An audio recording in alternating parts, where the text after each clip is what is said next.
caracteriza o campo das culturas populares? Olha, na verdade, quando eu falo de culturas populares e tradicionais, eu sempre trago a ideia muito inicial, né, que quando ela era ainda tratada como folclore, né?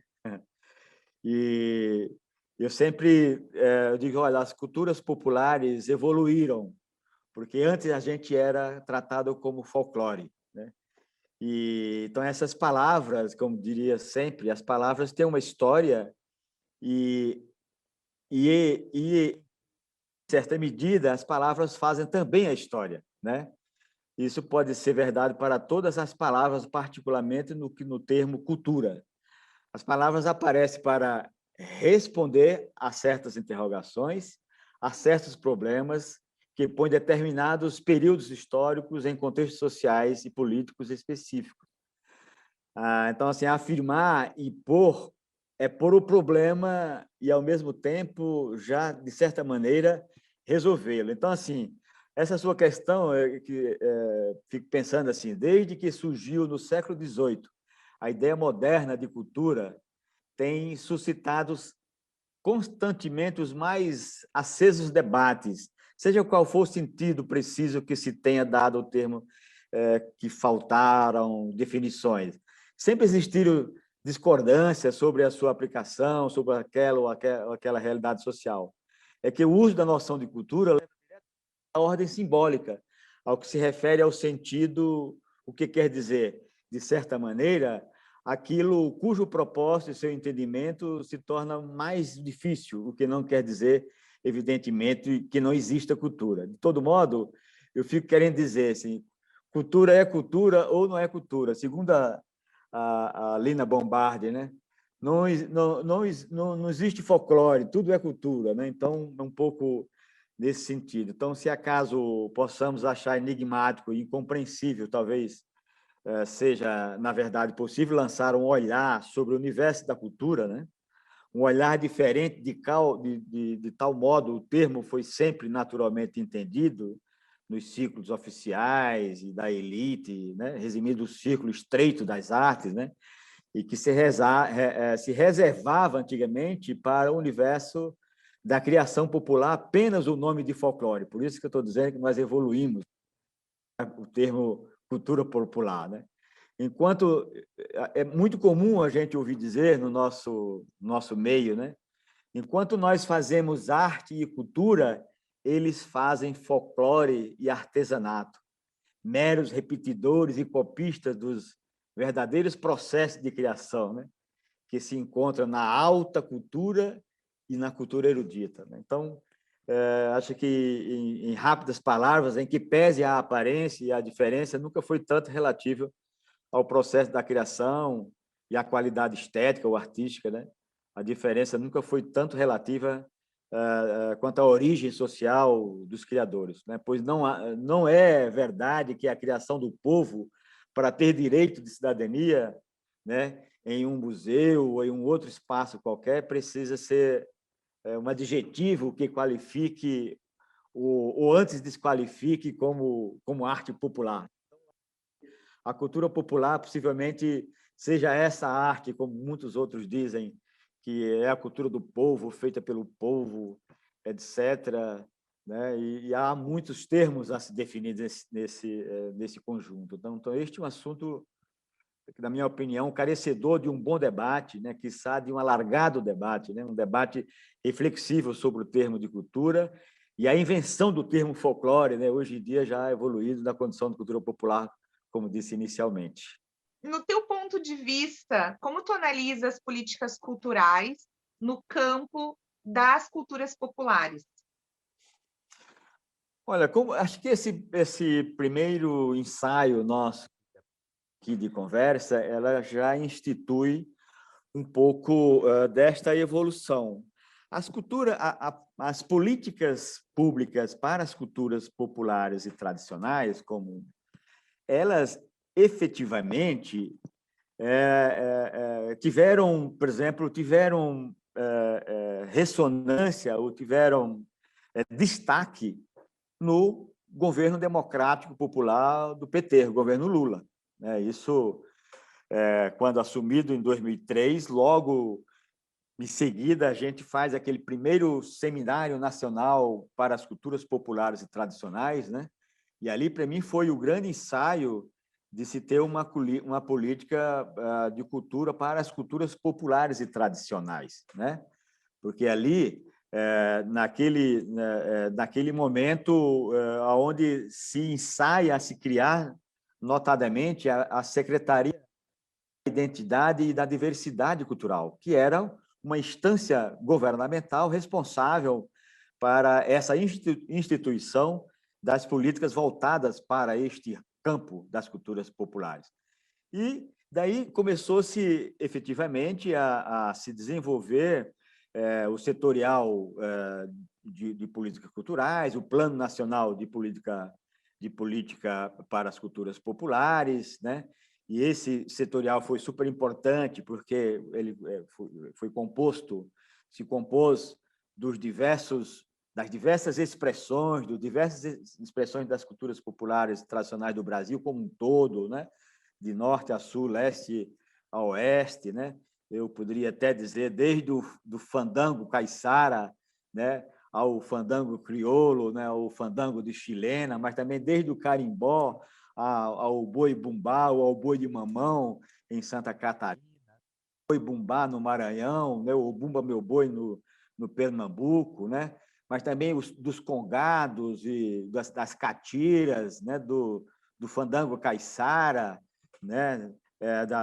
Dos moçambiques, enfim, do repente, do cururu, né? De tantas expressões brasileiras, né? Do cordel, da capoeira, todos esses segmentos envolvidos, ou também dos povos ribeirinhos, caiçara, dos quilombolas, das culturas indígenas, né?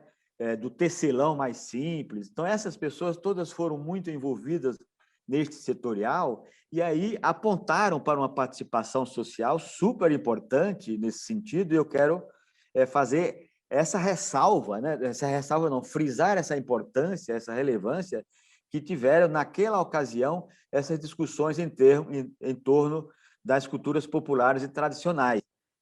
E houve um avanço super importante nesse sentido, né? Prêmio de culturas indígenas, né? Prêmio para as culturas populares, né? E isso foram ganhos importantíssimos. Mas essa luta ela começa há muito tempo com seus marcos legais e lutas, né? Por exemplo, dentre muitas outras referências, destacam-se, por exemplo, o meu conterrâneo Câmara Cascudo, né? Que em 1954 ele já publica o Dicionário do Folclore Brasileiro, e a partir daí centenas de outras obras voltaram para as culturas tradicionais e populares.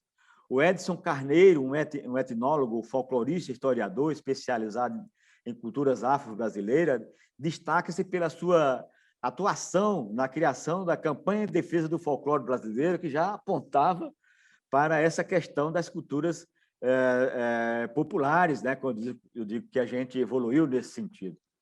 Eu acho que mais na frente, né? Eu comecei pela frente e estou retrocedendo nesse sentido, né? Mas, assim, por exemplo, a fundação da Comissão Nacional do Folclore em 1947, né? E em 98 a estratégia do movimento folclore resultou na instalação da campanha de defesa do novo do folclore brasileiro, né? Que este era vinculado ao Ministério da Educação e Cultura. E aí não é de graça que cria, dia 22 de agosto, o Dia do Folclore, né? Que hoje a gente não tem um Dia da Cultura Popular, mas tem o Dia do Folclore, né? Mas aí é representado as culturas, né? Aí vai, 51, o folclore brasileiro, reforma em 95, que é do folclore, enfim, muitos marcos legais que começaram a se evoluir. E, por exemplo, ainda na ditadura, cria-se o Museu de Arte e Cultura Popular na Universidade Federal de Mato Grosso, em Cuiabá, né? E um museu que ainda existe, acho que até o Brandão, salvo engano, em Alagoas, né? E aí, por aí vai. E uma coisa mais importante, né, que a gente fica falando hoje, você me pergunta sobre as políticas para as culturas populares, né? E sabemos disso que dentro do governo popular, né, brasileiro, no governo democrático, Lula, e depois seguido pela Dilma, né, ele cria o Sistema Nacional de Informação e Indicadores Culturais, mas antes disso, né, já teríamos pensado no um programa de estudo de mapeamento da atividade artesanal, né, um levantamento sociocultural da história da ciência e da tecnologia, né, que é um levantamento de documentos sobre o país, né, que eles chamaram um Conselho Nacional de Referências Culturais, né, que é o CNRC, né?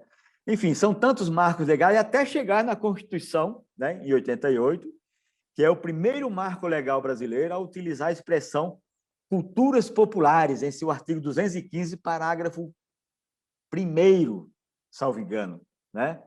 Que aí ele trata sobre a garantia de todos e todas a um pleno exercício dos direitos culturais, um acesso às fontes da cultura nacional, incentiva a valorização e a difusão das manifestações culturais. E aí, um pouco disso, né? Acho que, agora, em situação atual, não estamos capengas mais, nós estamos abandonados, não somente numa política cultural adequada para o Brasil, né? Mas especialmente para aquelas que sempre foram tratadas como uma cultura aquém, uma cultura subalterna. A cultura popular sempre foi subalterna, existe a autocultura e a cultura popular. Por isso que eu fiz toda essa viagem, que é a evolução do termo, né, do folclore para a cultura popular, e fico querendo dizer sobre essa possibilidade que a Constituição, em 88, acho que continuada e garantida pelo governo democrático e popular, né, que o Estado era dever do Estado proteger as manifestações das culturas populares, indígenas e afro-brasileiras e de outros grupos participantes do processo civilizatório nacional. Mas hoje nós estamos literalmente abandonados, tanto na autocultura como na cultura subalterna, nas culturas tradicionais e populares. Essa conversa entre as culturas, para esse entendimento da evolução, né, que a gente sair dessa crise. A nossa crise não é somente econômica ou social, é civilizatória, né? E é nesse sentido que a gente precisa fazer mais esses debates, questionar mais sobre inclusive o termo alargado de cultura, né, que cultura não é somente arte, né? Arte é cultura, mas cultura não é só arte, né? Então, esse entendimento alargado, ou esse entendimento sobre a proposta da evolução do termo, né, da evolução do termo folclore, né, para as culturas populares, a minha torcida é que um dia nós sejamos tratados como cultura, efetivamente, né? Então, o termo popular tem o Raymond Williams, que ele sugere alguns significados, né?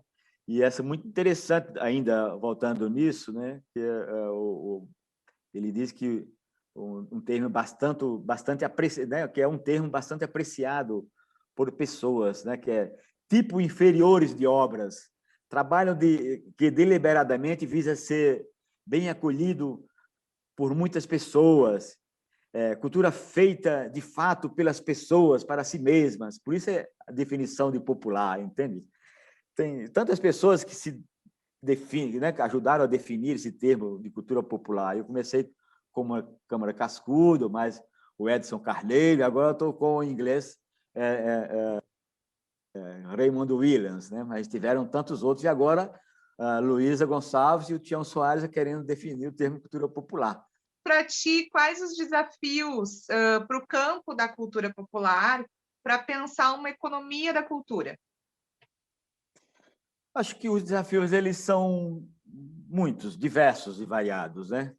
Primeiro é que as trabalhadoras, os trabalhadores do campo cultural possam se entender como um trabalhador, uma trabalhadora neste campo, né? Acho que não ficar à mercê da chamada política de editais que é uma política provisória, imediata provisória, né? Trabalha o termo provisório, né? Eu acho que quando a gente resolve, a partir do nosso edital, né, que seja de fomento à cultura popular, ou de fomento ao mambulengo, ou de fomento ao cordel, ou de fomento ao boneco de ventriloquia, que é o meu caso, etc., outras expressões, e aquele fomento seja finito e entendido, né? E a gente só comece a lutar só no ano que vem para um novo edital, né? Obrigar que os governos publicize, ou edite, ou faça um novo edital para que garanta esses recursos, né? E até se for dessa maneira, o desafio é muito grande, porque até que você crie consciência política para que a gente tenha políticas horizontais, né? Políticas garantidas no orçamento público, né? Acho que nós precisamos ter verbas, cifras orçamentárias para que a gente tenha políticas adequadas e com a participação da sociedade, né? Elegendo os seus planos regionais, territoriais, né? De cultura a partir dessas necessidades, mas o grande desafio, na minha opinião, é que a trabalhadora, o trabalhador, possa se conscientizar como um trabalhador, efetivamente, não apenas usar a sua arte ou a sua expressividade cultural como um apêndice, né, desse conjunto do labor, né, do trabalho, né? Eu acho que à medida em que as pessoas se sintam pertencentes a este campo, e aí eu acho que a gente poderá ter efetivamente acenos mais alargados, mais amplificados para a compreensão da cultura como política. Quando nós nos entendermos a cultura como política, aí o desafio é que a gente possa mudar a cultura política, né? Essa cultura política que é finita, que é limitada e que não entende o ramo da cultura como um ramo gerador de distribuição de riquezas e de renda. E essa ideia da economia da cultura, ela é capilarizadora, ela cria ressonâncias orgânicas e vitais para a distribuição de rendas e para a geração de rendas desses trabalhadores e dessas trabalhadoras, né?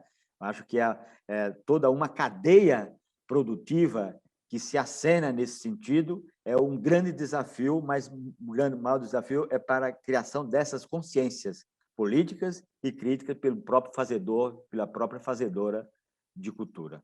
Quais os caminhos possíveis para a democratização do acesso à cultura, ampliação de políticas culturais e uma economia da cultura a partir do olhar das culturas populares? Olha que questão tão difícil, hein? Questão tão difícil. Repita novamente, por favor. Eu comecei Tá, vamos lá. o desafio a partir. Na tua percepção, quais os caminhos possíveis para a democratização do acesso à cultura, para a ampliação de políticas culturais e de uma economia da cultura a partir do olhar das culturas populares? Olha que interessante. Na verdade, o que eu penso democracia é diferente de democratização, né? E então o entendimento da democratização, na minha vã concepção, ela tem mais a ver com a questão de possivelmente levar uma política para algum lugar, mesmo tendo ela democratizada, pluralizada, dada acesso neste sentido. O outro, na minha concepção, é a ideia da democracia da cultura, né? São democratização e democracia. São termos diferentes. Essa democracia da cultura, na minha opinião, ela tem a ver exatamente com a concepção da criação de políticas efetivas e com a participação popular, né? E com a participação popular que ajude a criar, a discutir políticas e de acordo com os interesses de cada setor, né? Este seria o primeiro ponto desafiador. O desafio para a partir das culturas tradicionais e populares para a geração de uma economia da cultura, primeiro seria assim, a partir das culturas populares, elas precisariam deixar de ser entendidas como subalternas, né? Uma definição que poderia ser apoiada, uma cultura popular, uma cultura comercial de massa, enquanto a autocultura é um resultado de um ato individual de criação. Cultura popular traz na sua definição conotações de inferioridade, uma cultura de segunda linha destinada a aqueles que não conseguem entender muito menos apreciar a cultura real, né? Então, esse é um modo que a gente precisaria, né, a partir das culturas populares, entender como uma perspectiva de geração de rendas e de uma economia da cultura, né? Entender como um campo que possa, eu diria, transversalizar, não transversalizar, mas transcender essa conotação de inferioridade, né?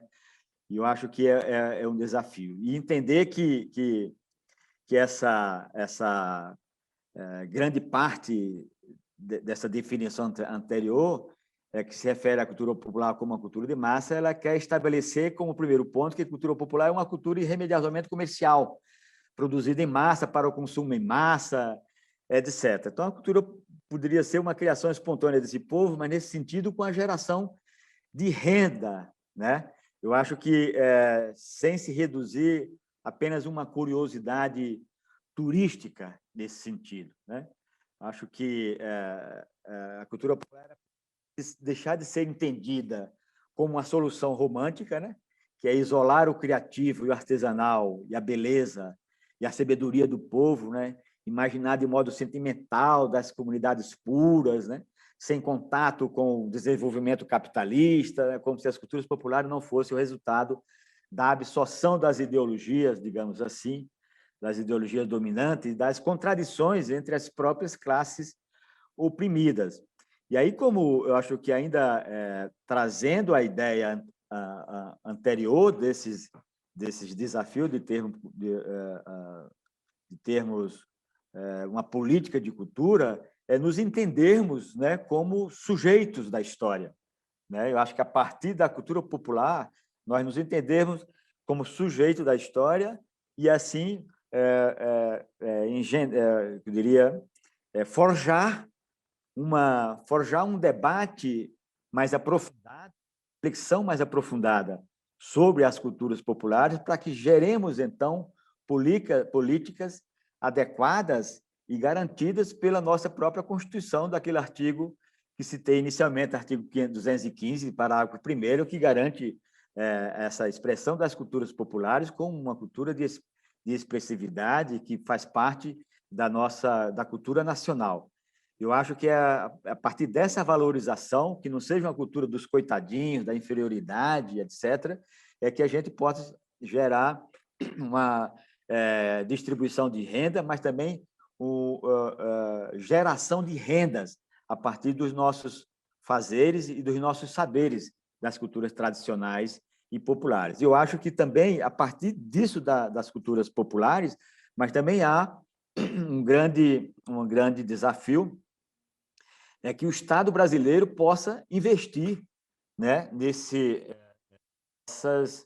nessas diretrizes, né, que tenham diretrizes apoiadoras para criarmos uma geração de rendas a partir das culturas tradicionais e populares, valorizar essas políticas, né?